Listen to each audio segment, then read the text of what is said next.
കൃഷ്ണായ വാസുദേവായ ഹരയേ പരമാത്മനെ പ്രണതക്ലേശനാശായ ഗോവിന്ദായ നമോ നമഃ. ഹരിനാമകീർത്തനം ശ്ലോകം 24. ഏകാന്തയോഗികളിൽ ആകാംക്ഷ കൊണ്ടു പരമേകാന്തമെന്ന വഴി പോകുന്നിതൻ മനവും കാകൻ പറന്നു അരയന്നങ്ങൾ പോയ വഴി പോകുന്ന പോലെ ഹരിനാരായണായ നമഃ. അപ്പം നമുക്ക് ആദ്യം അർത്ഥം ഓരോ വാക്കിൻ്റെ ഇരുന്ന് നോക്കാൻ ശ്രമിക്കാം.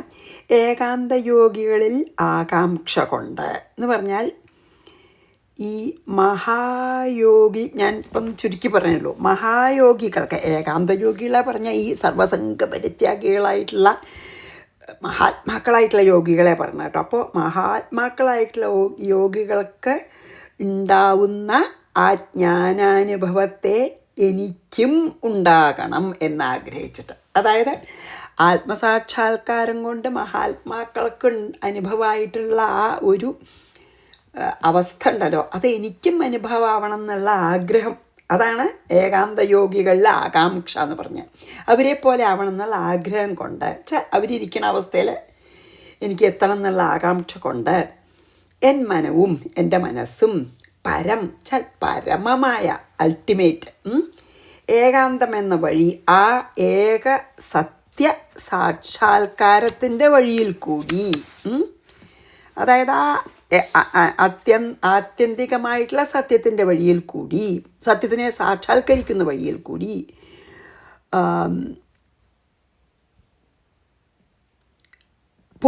പോവാൻ ആഗ്രഹിക്കുന്നു. എന്നിട്ട് പിന്നെ ഒരു ഉപമ പറയുകയാണ്. അന്നങ്ങൾ പോയ വഴി, അതായത് അരയന്നങ്ങൾ പറക്കുന്ന വഴിയിൽ കൂടി, വാക്കിൻ്റെ അർത്ഥം കേട്ടോ, അരയന്നങ്ങൾ പറക്കണ അതേ പാത്തിൽ, ആ ഇതിൽ തന്നെ കാകൻ പറന്നു പോകുന്ന പോലെ, കാക്ക അതനുകരിച്ച് പറക്കാൻ ശ്രമിക്കണ പോലെ ആയിരിക്കാം എൻ്റെ ഈ ശ്രമം എന്ന്. അതായത് മഹായോഗികൾക്കുണ്ടാകുന്ന ജ്ഞാനാനുഭവത്തെ എനിക്കും ഉണ്ടാകണം എന്നുള്ള ആഗ്രഹം ഉണ്ടല്ലോ. എന്നിട്ട് എനിക്ക് ആ ഏകസത്യ സാക്ഷാത്കാരം ലഭിക്കണം എന്നുള്ള ആഗ്രഹം ഏതുപോലെയാണ് ആയിരിക്കാം? അരയന്നങ്ങൾ പോകുന്ന വഴി കാക്കയ്ക്ക് പോകണം എന്നുള്ള ആഗ്രഹം പോലെ അത്ര അപ്രായോഗികമാണെന്ന് അറിയാംച്ചാലും ഭഗവാനെ, അത് അങ്ങയുടെ കൃപ കൊണ്ട് എനിക്കതിന് അനുഗ്രഹം ഉണ്ടാവണേ ഹരിനാരായണായ നമഃ എന്നാണ്. അങ്ങനെ ഞാൻ അർഹിക്കില്ല എന്നൊക്കെ വിചാരിക്കുന്നുണ്ടെങ്കിൽ. അപ്പോൾ ഇവിടെ ഒരു കാര്യം നമുക്ക് കാര്യമായിട്ട് എന്താ പറഞ്ഞാൽ വെച്ചാൽ, ഈ ഏകാന്ത യോഗികൾ എന്ന് പറഞ്ഞാൽ എന്താ ഉദ്ദേശിക്കണമെന്നുണ്ടോ? ഈ സനകാദി മഹർഷിമാരെ പോലുള്ള സർവസംഘ പരിത്യാഗികളും, അവർ സർവസംഘ പരിത്യാഗികൾ മാത്രമല്ല, സനകാദി മഹർഷിമാരൊക്കെ അങ്ങനെ വലിയ വലിയ മഹാത്മാക്കളപ്പോൾ വ്യാസൻ, ശുകൻ ഒക്കെ അങ്ങനെയാണ് കേട്ടോ, അല്ലെങ്കിൽ വസിഷ്ഠൻ, അവർ സർവസംഘ പരിത്യാഗികളും ഈ സർവഭൂത ഹൃദയസ്ഥനായിട്ടുള്ള ഭഗവാൻ തൻ്റെ ഉള്ളിൽ ഇരിക്കുന്ന പോലെ എല്ലാവരിലും ഉണ്ട് എന്ന് കാണുന്നവരും, പിന്നെയോ സർവഭൂത ദയ ഉള്ളവരും, പിന്നെയോ അവമാനത്തിനെയും അഭിമാനത്തിനെയും അല്ലെങ്കിൽ മാനിക്കണേനെയും അവമാനിക്കണേനെയും സമചിത്തതയോടെ വീക്ഷിക്കുന്നവരും ഒക്കെ ആയിട്ടുള്ള വലിയ മഹർഷിമാരെയാണ് നമ്മൾ ഏകാന്ത യോഗികൾ എന്നൊക്കെ പറയണതേ. അവരെ അനുഗമിക്കണം എന്നാണ് എൻ്റെ ആഗ്രഹം. അത് അരയന്നങ്ങൾ പറന്നു പോകുന്ന വഴിക്ക് ഒരു കാക്കയും പറന്നു പോകണം എന്ന് ആഗ്രഹിക്കുന്ന പോലെ ആകാം, അത്ര അപ്രായോഗികമാവാം. എങ്കിലും എനിക്കും സർവസംഘ പരിത്യാഗിയായി ആ പരമഹംസഗതിയെ പ്രാപിക്കുന്നതിന് എന്ത് അനുഗ്രഹം ഉണ്ടാകണേ ഹരിനാരായണായ നമഃ എന്നാണ് അതെൻ്റെ അർത്ഥം. അപ്പോൾ ഏകാന്ത യോഗികളുടെ അർത്ഥം നമുക്ക് മനസ്സിലാക്കണം. എന്നിട്ട് വേണം അതുപോലെ ആവാൻ ആഗ്രഹിക്കുന്നത് ഞാൻ അരയന്നങ്ങളെ പറക്കുന്ന വഴി കൂടെ കാക്ക പറക്കാൻ ആഗ്രഹിക്കുന്ന പോലെ ആണെങ്കിൽ പോലും അങ്ങയുടെ കൃപ കൊണ്ട് എനിക്കും സർവസംഗ പരിത്യാഗിയായിട്ട് പരമഹംസഗതിയെ പ്രാപിക്കാൻ അനുഗ്രഹം ഉണ്ടാക്കണേ എന്ന്. അപ്പോൾ എഴുത്തച്ഛൻ എന്താ ചെയ്യണമെന്ന് വെച്ചാൽ വിനയാന്വിതനാണ് അദ്ദേഹം. വളരെ വിനയത്തോടു കൂട്ടി എന്താ പറയണേ, കാക്കെ പോലെയാണ് ഞാൻ, അരയന്നം ചെയ്യുന്നതൊക്കെ ചെയ്യാൻ എനിക്ക് മോഹം ഉണ്ടാച്ചാലും എനിക്കതിന് അർഹതയില്ലെന്ന് പറയാണ്. വളരെ വിനയത്തോടു കൂടി പറയാണ്. ആര്? എഴുത്തച്ഛന് അതിനൊക്കെ കഴിവുണ്ട്. പക്ഷേ എത്രത്തോളം നിറകുടം തുളുമ്പില്ല എന്നല്ലേ പറയുക, എത്രത്തോളം അറിവുണ്ടോ അത്രത്തോളം വിനയം കൂടുന്ന നമുക്കിന്ന് മനസ്സിലാക്കണ്ടേ. ഞാൻ കാക്കയെ പോലെയാണ്, അരയന്നം ചെയ്യുന്നത് ചെയ്യാൻ എനിക്ക് പറ്റുന്നില്ലെങ്കിലും എനിക്ക് മോഹമുണ്ട്, എനിക്ക് അനർഹമില്ല എന്ന് അറിയാമെച്ചാലും ഞാൻ അതിനാഗ്രഹിക്കുകയാണ് ഭഗവാനെ ഭഗവത് കൃപ കൊണ്ട് പറ്റണേന്ന്. അപ്പം ഈ ഹംസം എന്ന് പറഞ്ഞാൽ ഈ ആധ്യാത്മിക തലത്തിൽ പരമഹംസന്മാരെന്ന അർത്ഥം. അതെന്തെന്നാണ് വന്നുവെച്ചാൽ നമ്മൾ ഭാഗവതത്തിലൊക്കെ കണ്ടിട്ടുണ്ട്, അത് കേൾക്കാത്തവർക്ക് വേണ്ടി പറയണം. അങ്ങനെ ഒരു കവിഭാവന ഉണ്ട്. എന്താ കവിഭാവന വെച്ചാൽ, ഹംസത്തിന് പാലും വെള്ളവും ചേർത്ത ഒരു മിക്സ്ചർ, ഒരു മിശ്രിതം മുമ്പിൽ വെച്ചാൽ അരയന്നത്തിന് അതിലത്തെ പാല് മാത്രം, സത്ത് മാത്രം എടുത്ത് കുടിക്കാൻ സാധിക്കത്രേ. അങ്ങനെ ഒരു കവിഭാവനയാണെന്നാണ് എനിക്ക് തോന്നുന്നത്. വെച്ചാൽ ശരിക്കും അങ്ങനെ അരയന്നത്തിന് അങ്ങനെ പാലും വെള്ളവും ചേർന്നൊരു മിശ്രിതത്തിൽ നിന്ന് പാല് തന്നെ എടുക്കാനും പറ്റുമെന്ന് എനിക്കറിയില്ല. എന്തായാലും അങ്ങനെയാണ് പല പല ദിക്കിലും നമ്മൾ കാണാം പുരാണങ്ങളിലൊക്കെ. അപ്പോൾ അങ്ങനെയാണ് ഒരു സങ്കല്പം. അങ്ങനെ അരയന്നം സത്ത് മാത്രം, സത്തും അസത്തും ചേർന്ന ഒരു മിശ്രിതത്തിന് സത്ത് മാത്രം വലിച്ചെടുക്കണ പോലെ ഈ പരമഹംസന്മാരെന്താ ചെയ്യാച്ചാൽ ഈ ലോകത്തിൽ വേണ്ടതും വേണ്ടാത്തതൊക്കെ ഉണ്ട് ഇല്ലേ, നല്ല കാര്യങ്ങളുണ്ട്. ഉപനിഷത്ത് സത്യവും ഈ ലോകത്ത് തന്നെ ഉണ്ട്, അസത്യമായത് മുഴുവനും ഇവിടെ ഉണ്ട്. അതായത് പരാവിദ്യയുണ്ട്, അപരാവിദ്യയുണ്ട്. അത് രണ്ടും കൂടി കലർന്നിട്ടാണ് ഈ പ്രപഞ്ചത്തിലെ അപരാവിദ്യ പറഞ്ഞാൽ എന്താ, ആത്മസാക്ഷാത്കാരത്തിനുള്ള വിദ്യ ഒഴിച്ച് ബാക്കിയെല്ലാം നമ്മളീ പഠിക്കണതൊക്കെ. പരാവിദ്യ പറഞ്ഞാൽ അൾട്ടിമേറ്റ് നോളജാണ്. അപ്പോൾ ഇതിൽ ഈ പ്രപഞ്ചത്തിൽ രണ്ടും ഉണ്ട്. അതിന്ന് പരാവിദ്യയെ മാത്രം ഒരു ഹംസം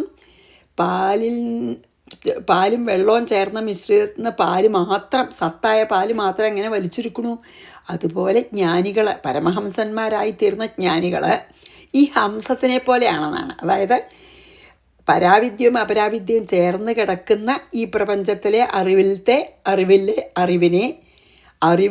അറിവിൻ്റെ ഉള്ളിലത്തെ ആ സത്ത മാത്രം വലിച്ചെടുത്തിട്ട് ജ്ഞാനികൾ അങ്ങനെയാണെന്നാണ്. അതുകൊണ്ടാണ് ഈ പരമഹംസൻ, അതുകൊണ്ട് തന്നെയാണ് ഇവിടെ ഹംസത്തിൻ്റെ ഉപമയും എഴുത്തച്ഛൻ കൊണ്ടുവരാൻ കാരണം. അതായത് അവനവനത് അർഹത ഇല്ലാച്ചാലും വിനയത്തോടു കൂടി പറയാണ്. അപ്പം ഹംസം ചാൽ അധ്യാത്മ തലത്തിൽ പരമഹംസം എന്നാണല്ലോ. അവർ സഞ്ചരിക്കണ വഴിയിൽ സാധാരണക്കാർക്ക് എത്താനൊന്നും കഴിയില്ല. അതാണ് ഇപ്പം ഇവിടെ ശരിക്കും പറയാച്ചാൽ ഈ അരയന്നം എന്ന് പറഞ്ഞത് പരമഹംസന്മാരെയും കാക്ക എന്ന് പറഞ്ഞത് അജ്ഞാനികളെയാണ്. അതായത് കാക്ക അജ്ഞാനത്തിനെ ആ ശുദ്ധിയൊക്കെയാണ് കുറിക്കണത്, ൻ്റെ പ്രതീകമായിട്ടാണ് ഇവിടെ എടുത്തിരിക്കുന്നത്. അരയന്നം ജ്ഞാനത്തിൻ്റെയും ശുദ്ധിയുടെയും പ്രതീകമായിട്ടും. അപ്പോൾ ഇവിടെ അതാണ് നമ്മൾ. അപ്പോൾ കാക്കാജ്ഞാനത്തിൻ്റെയാണ്. അപ്പോൾ പക്ഷെ ഒന്നുണ്ടേ, ഭഗവത് കൃപ ഒന്നുകൊണ്ട് മാത്രം കാക്കയ്ക്കും അരയന്നം ചെയ്യാൻ പറ്റും. അതാണ് ഇത് ഹരിനാരായണായ നമഃ എന്ന് പറഞ്ഞ. പിന്നെ ഇവിടെ എന്താ പറയുക, ബാലകൃഷ്ണൻ നായർ സാർ പറയുന്നുണ്ട് വളരെ നന്നായിട്ട്, സർവം ഖല്വിതം ബ്രഹ്മം, അതായത് ഈ കാണുന്നത് മുഴുവൻ ബ്രഹ്മാണെന്ന് സാക്ഷാത്കരിച്ച ആളാണ് ഏകാന്ത യോഗി എന്ന്. അതായത് സർവസംഗ പരിത്യാഗി എന്ന് നമ്മൾ പറഞ്ഞല്ലോ, എല്ലാറ്റിലും ഭഗവാനെ കാണുക, സർവഭൂത ദയ, നല്ല കാര്യങ്ങൾ, അങ്ങനെയൊക്കെയുള്ള ആളാണ്. അത് എല്ലാം സർവം ബ്രഹ്മമയം എന്ന് സാക്ഷാത്കരിച്ച ആളാണ് ഏകാന്ത യോഗി. പിന്നെ ഈ കാക്കയുടെയും അരയന്നത്തിൻ്റെയും കഥ ആക്ച്വലി ആ ഐഡിയ എടുത്തിരിക്കുന്നത് മഹാഭാരതത്തിൽ കർണപർവത്തിൽ ദുര്യോധനൻ ശല്യരോട് കർണൻ്റെ സാരഥിയാവാൻ പറഞ്ഞപ്പോൾ കർണന് ഭയങ്കര അഹങ്കാരമുണ്ട്. അപ്പോൾ ശല്യരെ മോശമായിട്ട് പറയും, ശല്യർക്ക് പറ്റില്ല എന്നുള്ള നിലയ്ക്ക്. അപ്പോൾ പിന്നെ ശല്യരെ അഹങ്കാരിയായിട്ടുള്ള കർണനോടാണ് ഈ കാക്കയുടെയും അരയന്നത്തിൻ്റെയും കഥ പറയണത്. അപ്പോൾ അതിൽ എന്താണ് കാക്കയുടെയും അരയന്നത്തിൻ്റെയും കഥ വെച്ചാൽ അത് എഴുത്തച്ഛൻ തന്നെ മഹാഭാരതത്തിൽ പറഞ്ഞിട്ടുമുണ്ട്. അതായത് എന്താ വെച്ചാൽ കാക്ക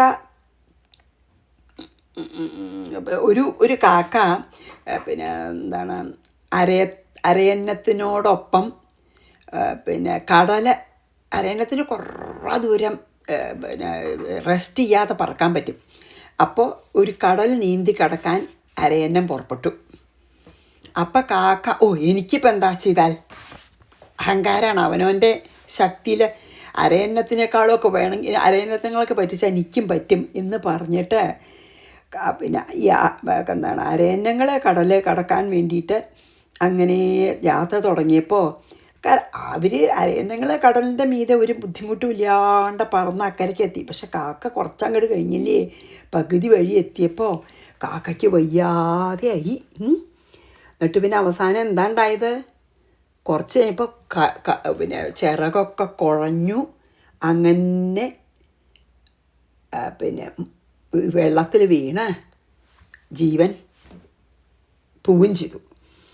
അപ്പോൾ ഈ സച്ചിദാനന്ദമാകുന്ന സമുദ്രത്തിൽ അനായാസം അതിനെ നീന്തിക്കിടക്കുകയും അതിൽ കളിക്കുകയൊക്കെ ചെയ്യണ ഈ മഹാത്മാക്കളായിട്ടുള്ള യോഗികളെ അനുകരിക്കാൻ ശ്രമിച്ചാൽ ഒരറിവുമില്ലാത്തൊരു അജ്ഞാനിക്ക് ഈ കാക്കയ്ക്ക് പറ്റിയ പോലെയുള്ള അബദ്ധം പറ്റാം. അപ്പോൾ ആ ഒരു കഥയാണ് ശല്യര് കർണനോട് പറഞ്ഞത്. അതിനെ സ്മരിച്ചിട്ടാണ് ഈ പിന്നെ എന്താണ് ഈ ഒരു കാക്കയുടെ അരയന്നത്തിൻ്റെ ഉപമ എഴുത്തച്ഛൻ ഇവിടെ കൊണ്ടുവന്നതെന്നാണ് പല വ്യാഖ്യാനങ്ങളിലും അതന്നെ പറഞ്ഞിട്ടുണ്ട്.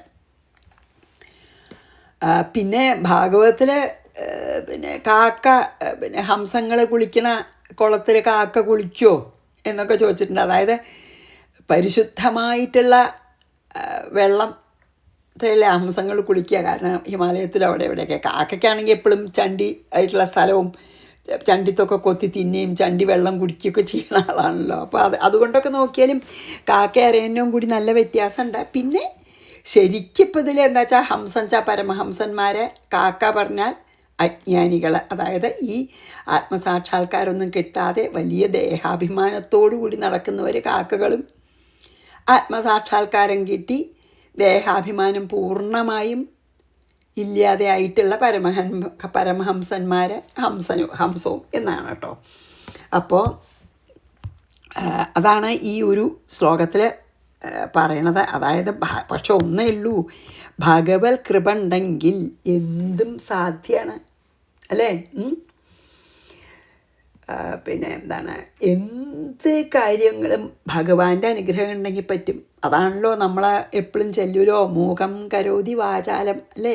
മിണ്ടാൻ വയ്യാത്ത ആളെ വാചാലനാക്കാനും പങ്കും ലംഘയതി ഗിരിം മുടന്തനെ പിന്നെ പർവ്വതം കയറ്റിക്കാനും പറ്റുന്ന ആളാണ് ഭഗവാൻ. യത് കൃപാതമഹം വന്ദേ, അങ്ങനെ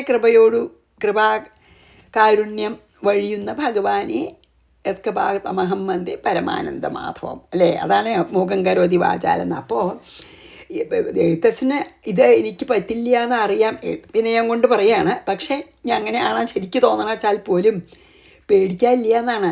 ഭഗവാനിൽ അത്ര വിശ്വാസമുണ്ട്. ഭഗവാൻ വിചാരിച്ചാൽ പറ്റാത്ത ഒന്നുമില്ല. ഭഗവത് കൃപ ഉണ്ടെങ്കിൽ പിന്നെ എന്താണ് അരയന്നം കടൽ വിഷമല്ലാതെ കിടക്കണ പോലെ ഒരു കാക്കയ്ക്കും കിടക്കാൻ ഭഗവാൻ വിചാരിച്ചാൽ. അല്ലെങ്കിൽ അരയന്നത്തിനും പകുതി വഴി എത്തുമ്പോൾ ഭഗവത് അനുഗ്രഹം ഇല്ലെങ്കിൽ പറ്റാണ്ട് വരുമല്ലോ. അപ്പോൾ അതാണ് ഇപ്പോൾ ഇതിൽ ഏറ്റവും അധികം ഇതിൽ പറയണത്. പിന്നെ ഇതിലിപ്പോൾ ഏകാന്ത യോഗി എന്താണെന്ന് പറഞ്ഞാലേ നമ്മൾ ഏകാന്ത യോഗിയെ പോലെ ആവാൻ പറ്റുള്ളൂ എന്ന് പറഞ്ഞു. അടുത്ത ശ്ലോകം കൂടി ഇതിൻ്റെ കൂടെ ചെയ്യാൻ വിഷമാണ്. അതുകൊണ്ട് ഞാൻ ഈ ശ്ലോകം ഒന്നും കൂടി ചൊല്ലി നിർത്തന്നെയാണ്. എന്താ കാരണം വെച്ചാൽ അടുത്ത ശ്ലോകത്തിൽ ഈ 96 തത്വങ്ങളൊക്കെ പറയുന്നുണ്ട്. അതായത് ഈ 96 തത്വങ്ങളും ആ എന്താണ് ബ്രഹ്മം തന്നെയാണ് എന്ന്, അതായത് ഇവിടെ വല്ലാതെ ആ തത്വങ്ങളൊക്കെ ഈ പിന്നെ ആ അനന്ത അഖണ്ഡബോധരൂപത്തിൻ്റെ സ്പന്ദനങ്ങളായിട്ടുണ്ടായതാണ് 96 തത്വം. അത് വേറെ ഒന്നുമല്ല. ചിലർ 25 പറയും, ചിലർ 30 പറയും, ചിലർ 13 പറയും, അങ്ങനെയൊക്കെ പറഞ്ഞിട്ട് ഇതുണ്ട്. പക്ഷേ എല്ലാം ഓരോരുത്തരുടെ കാഴ്ചപ്പാടാണ്. പക്ഷേ ഈ 96 തത്വങ്ങളും ആ ബ്രഹ്മത്തിൻ്റെ സ്പന്ദനം കൊണ്ടുണ്ടായതാണെന്നൊക്കെ പറയുകയാണ് അടുത്ത ഇതിൽ. അപ്പോൾ ആ 96 തത്വങ്ങളുടെ എണ്ണമൊക്കെ അതിൽ വരുന്നുണ്ട്. അപ്പോൾ അത് പറയാൻ തുടങ്ങിയാൽ നമുക്ക് 20-25 മിനിറ്റിനുള്ളിൽ നിൽക്കാൻ പറ്റില്ല, അല്ല കഴിയില്ല. അതുകൊണ്ട് ഞാൻ ഈ ഒരു ശ്ലോകം കൊണ്ട് ഇവിടെ ചെറിയൊരു സെഷനായിട്ട് നിർത്തുതന്നെയാണ്. എന്നിട്ട് അടുത്ത സെഷനിൽ നമുക്ക് 25 ചെയ്യാം. പക്ഷേ ഈ ഒരു ശ്ലോകം വളരെ നല്ലതാണ്. എന്താ വെച്ചാൽ ഈശ്വരാനുഗ്രഹം ഉണ്ടെങ്കിൽ എത്ര നമ്മൾ അസാധ്യമെന്ന് വിചാരിക്കണമെന്ന് നമുക്ക് സാധിക്കും. അതുകൊണ്ട് തന്നെ നമുക്ക് അത് ഇപ്പോൾ നോച്ചൂർ സ്വാമി പലതിലും പറയും, നമുക്ക് എനിക്ക് ഈ ജന്മം മോക്ഷമൊന്നും കിട്ടില്ല, ഞാൻ എത്ര പാപിയാണെന്നും വിചാരിക്കണ്ട. ഇത് സാധ്യജന്മം തന്നെയാണെന്ന് വിചാരിച്ച് ഒരു നിമിഷവും കളയാതെ ഭഗവത് സ്മരണം ചെയ്യൂ ഏതെങ്കിലും വഴിക്ക് എന്ന് അദ്ദേഹം ഒരു ഇതിൽ പറയുന്നുണ്ട്. ഇത് സാധ്യജന്മമാണെന്ന് തന്നെ നമ്മൾ വിചാരിക്കണം. എനിക്ക് സാധിക്കും ഈ ജന്മത്തിൽ തന്നെ മോക്ഷം എന്ന്. എന്നിട്ട് ഉള്ള സമയം whatever time is left for each one of us, അല്ലേ അറിയില്ലല്ലോ, ആ സമയം വേസ്റ്റ് ചെയ്യാതെ ചെയ്യണമെന്ന്. അപ്പോൾ അത് ശരിക്കും ഇൻഡയറക്റ്റായിട്ട് അതൊക്കെ ഇതിൽ വരുന്നുണ്ട്. നമുക്കങ്ങനെയൊക്കെ ഇതിനെ പറയാം. അപ്പോൾ 24 വായിച്ച് നിർത്താം. ഒരു ചെറിയ സെഷൻ ഞാൻ അടുത്ത സെഷനിൽ 25 ചെയ്യാം, അല്ലെങ്കിൽ ടു ലോങ് ആവും സെഷൻ. ഏകാന്തയോഗികളിലാകാംക്ഷ കൊണ്ടു പരമേകാന്തമെന്ന വഴി പോകുന്നിതൻ മനവും കാകൻ പറന്നു പുനരയന്നങ്ങൾ പോയ വഴി പോകുന്ന പോലെ ഹരിനാരായണായ നമഃ. ശ്രീകൃഷ്ണാർപ്പണമസ്തു. സർവത്ര ഗോവിന്ദനാമ സങ്കീർത്തനം. ഗോവിന്ദ ഗോവിന്ദ. ഗുരുവായൂരപ്പാ ശരണം.